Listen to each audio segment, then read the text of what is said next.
Alors bonjour, dans cette vidéo nous allons voir comment préparer un fichier pour l'impression 3D. Donc dans un premier temps, je vais aller ouvrir mon fichier STL que j'ai créé sur SolidWorks. Là c'est un couvercle d'Arduino. Je remarque tout de suite que ce couvercle va générer beaucoup de supports, donc je vais le retourner. Donc je sélectionne l'objet, je vais sur rotation et je vais le retourner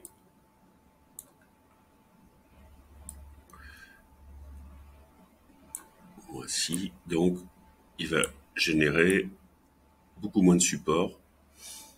Alors les supports, qu'est-ce que c'est? Les supports, c'est quand il doit imprimer dans le vide, il faut bien qu'il crée des supports pour pouvoir déposer son plastique. Là, il va pas en avoir beaucoup. Donc ça, voici mon fichier, mon objet préparé. Deuxième étape, je vais choisir mon imprimante. Et l'imprimante ne va pas être installée sur votre logiciel, donc il va falloir l'ajouter. Donc je vais faire ajouter une imprimante.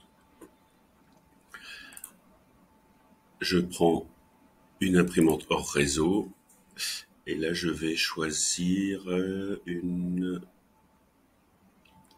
Felson 400. Et je l'ajoute. Donc j'ai mon objet, j'ai l'imprimante. Étape suivante, je vais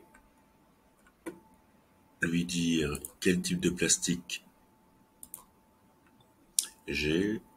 Donc là c'est du PLA, je ne le change pas, ça peut être aussi de l'ABS, vous allez imprimer de l'ABS. Là je laisse en PLA. Dernière étape, un petit peu plus compliquée, c'est la configuration de l'impression. Donc, première chose ici, c'est la hauteur de couche. Pour avoir une qualité suffisante, on met une hauteur de couche de 0,15 mm. On peut mettre moins la hauteur de couche est importante, plus la qualité sera meilleure. Là, 0,15, ça devrait suffire. Ensuite, on a le remplissage. Ici, le remplissage est à 10%. 10%, c'est pas énorme. On va le modifier et le mettre à 20%. Alors, on peut aller jusqu'à 100%. 100%, ça fait...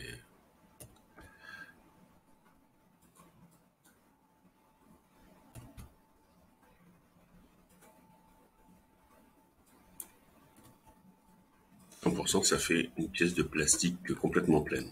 Donc là, on a 20%. Troisième configuration, ce sont les supports. Alors, comme je vous l'ai dit, les supports, ça crée des petits supports pour que l'impression puisse se faire. Et ces supports, on les enlève après impression 3D. Normalement, cette pièce-ci ne devrait pas avoir de support. Donc, je ne vais pas en mettre. Ne nécessite pas de support, donc je ne vais pas en mettre. Donc, je laisse désactiver. Et ensuite, la dernière option, c'est ce qu'on appelle l'adhérence du plateau. Alors souvent, ce qu'on met, c'est on met une couche de PVC, de plastique, avant de créer la pièce pour qu'il y ait une bonne adhérence du plateau. Cette pièce-là est assez large, est assez grande et à plat. Donc je vais pas en mettre beaucoup. Je vais juste mettre une bordure, ça crée juste un petit contour. Voilà, normalement, votre fichier, si c'est la bonne imprimante, le bon matériau, la bonne configuration ici, je peux découper, c'est-à-dire slicer mon fichier. Donc je le découpe. Alors il me donne les informations, ça va être imprimé en 34 minutes et utiliser 11 grammes de PLA.